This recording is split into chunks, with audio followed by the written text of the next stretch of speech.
বিসমিল্লাহির রহমানির রহিম। আসসালামু আলাইকুম। কেমন আছেন আপনারা সবাই? আলহামদুলিল্লাহ, আমিও ভালো আছি।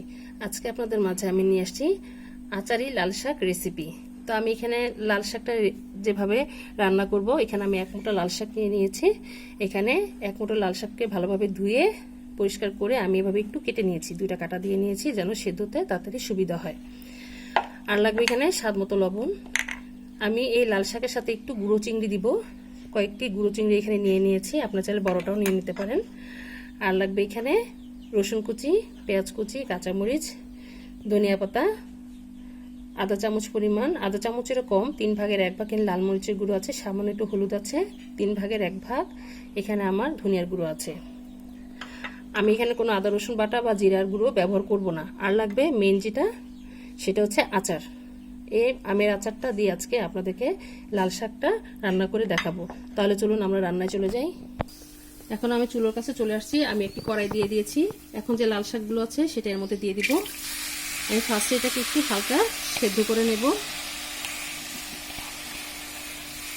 এর মধ্যে আমি পরিমাণ করে অল্প লবণ দিয়ে নেব, অল্প করে দিয়ে নিচ্ছি। পরে আবার রান্নার সময় আবার আমরা এর মধ্যে লবণটা দিয়ে নেব। তো এখন আমি এটাকে সেদ্ধ করে নেব।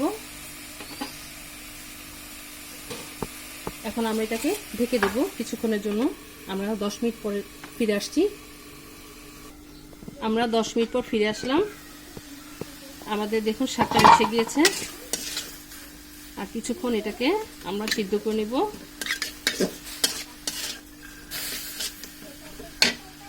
এখন আমি এর মধ্যে যে কাঁচামরিচগুলো আছে সেটা দিয়ে দিব, দিয়ে দিলাম।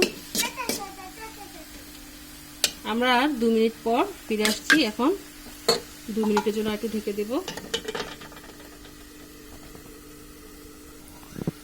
আমরা আবার 2 মিনিট পর ফিরে আসলাম। আমাদের পানিটা প্রায় শুকিয়ে গিয়েছে। এটা আবার ভেজা থাকলেও ভালো লাগবে না এই শাকটা, যেহেতু এর মধ্যে আচার দেব। পানিটা ভালোভাবে শুকিয়ে নিতে হবে। এখন আমরা এই শাকটাকে নামিয়ে নিব। আমরা শাকটিকে নামিয়ে নিয়েছি। এই যে শাকগুলো নামিয়ে ফেললাম।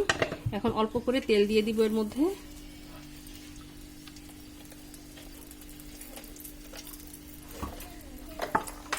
এখন আমি পেঁয়াজ কুচি আর রসুন কুচিগুলো দিয়ে দিব একসাথে। হালকা একটু ভেজে নেব।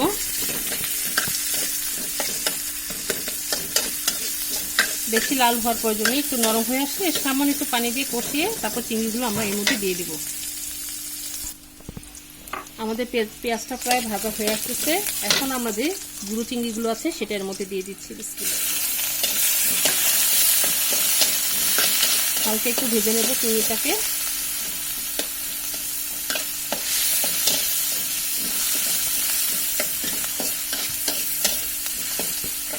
এর মধ্যে সামান্য পরিমাণ পানি দিয়ে দিব যেন মশলাটা পুড়ে না যায়।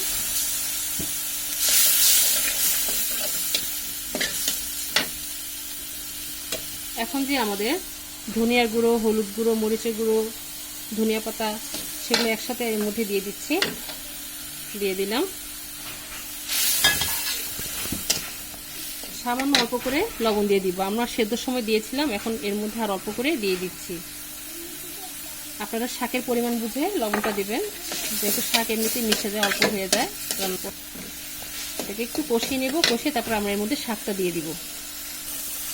আমাদের মাছটি আর মশলাটি কষানো হয়ে গেছে। এখন আমরা যে সিদ্ধ করা শাক সেটা এর মধ্যে দিয়ে দিচ্ছি, দিয়ে দিলাম।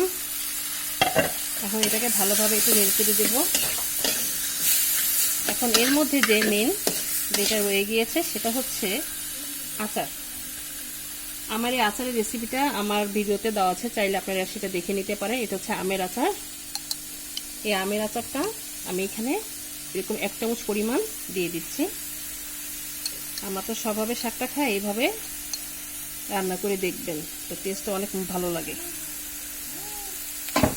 এখন এটাকে আমি ভালোভাবে একটু নেড়ে চেড়ে দেব।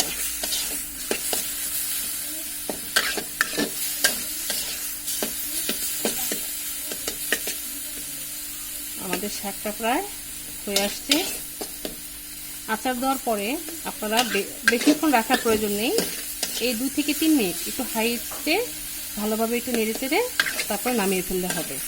এই যে দেখুন, মাশাআল্লাহ, দেখুন আমাদের শাকটা প্রায় রেডি। এখন আর রাখবো না চুলো। তৈরি হয়ে গেল আমাদের মজাদার আচারি লাল শাকের রেসিপি। মাশাআল্লাহ, আলহামদুলিল্লাহ, দেখুন দেখতে কত ভালো লাগছে। এটা গরম গরম ভাতের সাথে খেতেও ভীষণ মজা। আপনারা তো সবসময় লাল শাক বা পুঁই শাক যেভাবে হোক আপনারা রান্না করেন, এভাবে একবার রান্না করে দেখবেন, ইনশাল্লাহ আপনাদেরটাও আরও ভালো হবে। যেহেতু এর মধ্যে আমের আচার দেওয়া আছে, এই আচারে যে শাকটি আছে এটা সাদা রুটির সাথেও ভালো লাগে খেতে, ভাতের সাথে এবং সাদা রুটির সাথে খুব জমে যায়। তো যাই হোক, আমার এই লাল শাকের রেসিপিটা আপনাদের কাছে কেমন লেগেছে আমাদেরকে অবশ্যই কমেন্ট করে জানাবেন। আর আমার জন্য দোয়া করবেন, আমি যেন আপনাদের মাঝে আরও নতুন নতুন রেসিপি নিয়ে আসতে পারি। তো আজ এই পর্যন্তই। আপনারা যে যেখানে আছেন ভালো থাকেন, সুস্থ থাকেন। আল্লাহ হাফেজ।